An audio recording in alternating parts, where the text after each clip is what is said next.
السلام علیکم ورحمۃ اللہ وبرکاتہ۔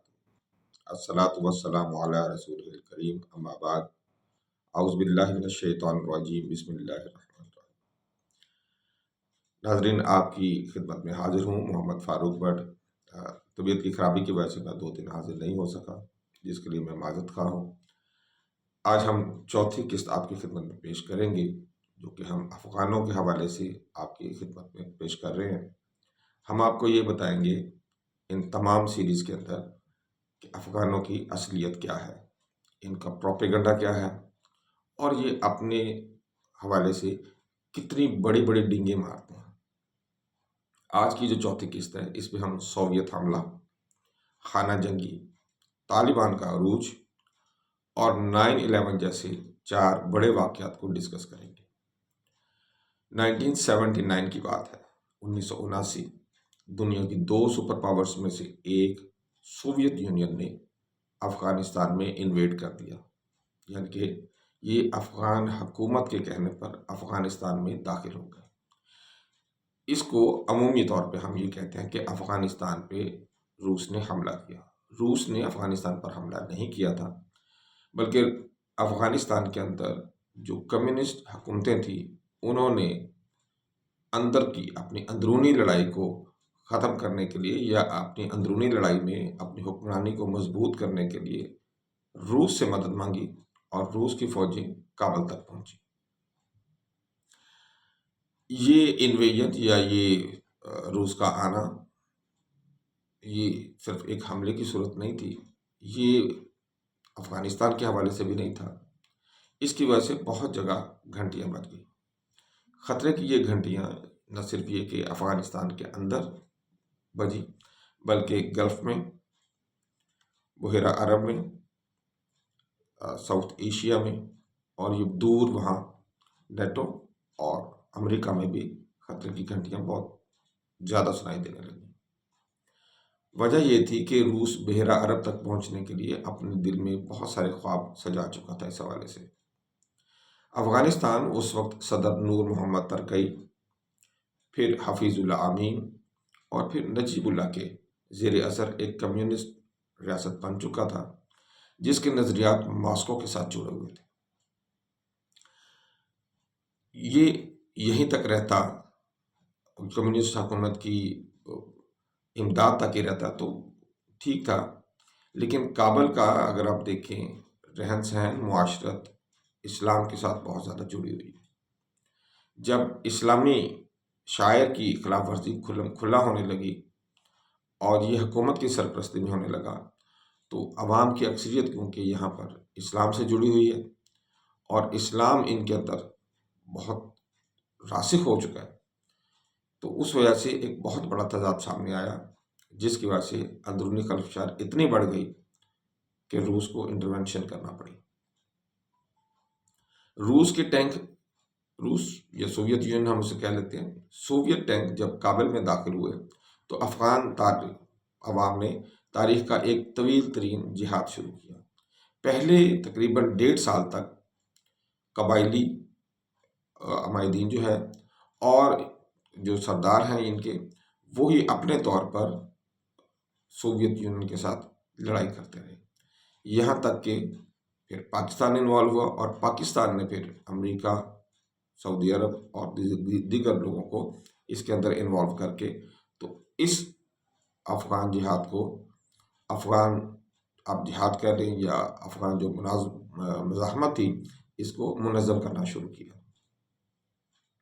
اگر ہم افغان جہاد کی ابتدا کی بات کرتے ہیں تو جیسے میں نے پہلے کہا، افغان جہاد یا افغان مزاحمت فوری طور پر منظم نہیں تھی، یہ چھوٹے چھوٹے ٹکڑوں میں اور مختلف علاقوں میں تقسیم تھی، جیسے آج بھی افغانستان ہمیں تقسیم نظر آتا ہے۔ ابتدا میں مختلف قبائل اور مذہبی گروہ الگ الگ لڑ رہے تھے، لیکن جلد ہی پاکستان، امریکہ، چین اور سعودی عرب کے مفادات اس جنگ سے جڑ گئے۔ جیسے میں نے آپ سے پہلے ذکر کیا، امریکہ نے سوویت اثر کو روکنے کے لیے پاکستان کے ذریعے افغان مجاہدین کو فنڈز، اسلحہ اور تربیت فراہم کرنا شروع کر دی۔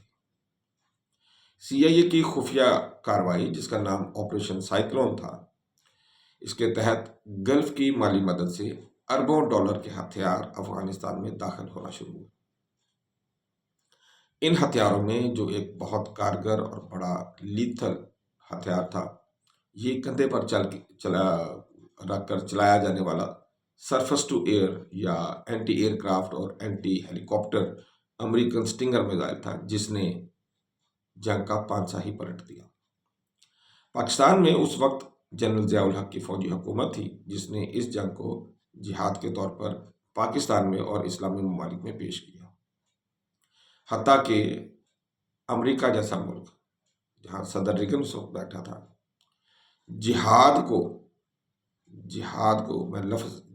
کو پروموٹ کرنا شروع کیا۔ وجہ کیا تھی کہ امریکہ کے اپنے مفادات اس جنگ میں جڑے ہوئے تھے۔ بہرحال پاکستان نے بڑی مہارت اور کامیابی کے ساتھ ان تمام جو نیٹو، امریکہ اور گلف کے ممالک کی مدد سے طالبان تو نہیں، اب افغان مجاہدین کو تیار کیا اور روس کو شکست دینا شروع کر دی۔ یاد رہے، یہاں تک طالبان میدان میں نہیں تھے۔ مجاہدین کا دور، اور اگر ہم خانہ جنگی کی بات کریں تو 1989 میں اس تمام جستجو کے بعد سوویت افواج واپس چلی جاتی ہیں، مگر افغانستان میں قبائل اور مجاہدین کی آپس کی لڑائیوں کی وجہ سے امن نہیں ہوتا۔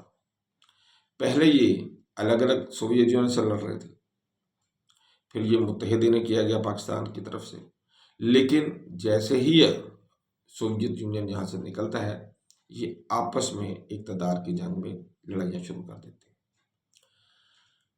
روس کے جاتے ہی مغرب اور امریکہ کا مقصد تو حل ہو گیا تھا، اور وہ سب کچھ بکھرا ٹوٹا پھوٹا افغانستان چھوڑ کر راہ فرار اختیار کر جاتے ہیں، اور افغانستان کو پاکستان کے سر پہ چھوڑ کے آپ ایک قسم کا یہ سمجھ لیں کہ بکھرا ہوا اور تباہ حال افغانستان پاکستان کے ساتھ منڈ کے خود یہ نکل جاتے ہیں یہاں سے۔ جیسے میں نے پہلے آپ سے ذکر کیا، مجاہدین کی کامیابی کے بعد ایک نیا مرحلہ شروع ہوا، جسے ہم اقتدار کی جنگ کہہ سکتے ہیں۔ اس جنگ میں احمد شاہ مسعود، گلبدین حکمت یار، عبدالرشید دوستم، برہان الدین ربانی، سبھی کابل پر قبضے کے شوقین اور خواہاں تھے۔ اسی دوران ملک کے مختلف حصوں میں قبضے اور لوٹ مار کا دور شروع ہو جاتا ہے۔ کابل تباہ و برباد ہو جاتا، اور عام افغان تھک کر مایوس اور بالکل ہر چیز سے بے گانہ ہو جاتے ہیں۔ لٹیروں، وار لارڈز اور بدماشوں نے جگہ جگہ ناکے لگا لیتے، جس کی وجہ سے تجارت، آمد و رفت، ہر قسم کی جو معاشی سرگرمیاں ہیں وہ متاثر ہونا شروع ہو جاتی۔ اب ان حالات میں طالبان کی پیدائش ظہور پذیر ہوتی ہے۔ 1994 میں پہلی بار طالبان کا ظہور ہوتا ہے، یعنی کہ مذہبی مدارس کے طلباء، جنہیں زیادہ تر پاکستان کے علاقوں خاص طور پر چمن اور کوئٹہ کے مدارس سے حمایت ملی، ہاں کسی حد تک قندھار کے جو مدارس تھے ان سے بھی تھی۔ طالبان کا نعرہ کیا تھا؟ یہ بہت لبھانے والا نعرہ تھا کہ ہم امن لائیں گے، ہم شریعت نافذ کریں گے۔ طالبان نے چند ماہ میں حیران کن رفتار سے فتوحات حاصل کی۔ انہوں نے لٹیروں کو پھانسیاں دی، سڑکوں پر عدل قائم کیا اور کابل کی طرف بڑھنے لگے۔ 1996 تک طالبان نے کابل پر قبضہ کر لیا، کہ صرف 2 سال تک، اور اسلامی عمارتیں اپنا افغانستان قائم کر دی۔ ان کے سربراہ اس وقت ملا محمد عمر تھے، جنہیں امیر المومنین کا خطاب دیا گیا یا لقب دیا گیا۔ اس حوالے سے جب ہم پاکستان کے کردار کو ڈسکس کرتے ہیں تو پاکستان نے طالبان کی حمایت کی۔ سفارتی، فوجی اور لاجسٹک سطح پر اس کی 3 بہت بڑی وجوہات تھیں۔ اسٹریٹجک گہرائی، یعنی کہ بھارت کے خلاف مغربی سرحد کو ایک دوستانہ حکومت میں بدل دینا، تاکہ مستقبل میں اگر اپنا بھارت کی طرف سے حملہ کیا جاتا ہے تو پاکستان کو ایک اسٹریٹجک ڈیپتھ حاصل ہو، جس کو یہ انڈیا کے خلاف استعمال کر سکے۔ نمبر 2 یہ تھی کہ تجارتی رسائی، وسطی ایشیا کے ممالک تک ایک اچھا پرامن جو تجارتی راستہ ہے وہ پاکستان کو دستیاب ہو سکے۔ تیسری بات تھی پشتون اثر۔ قبائلی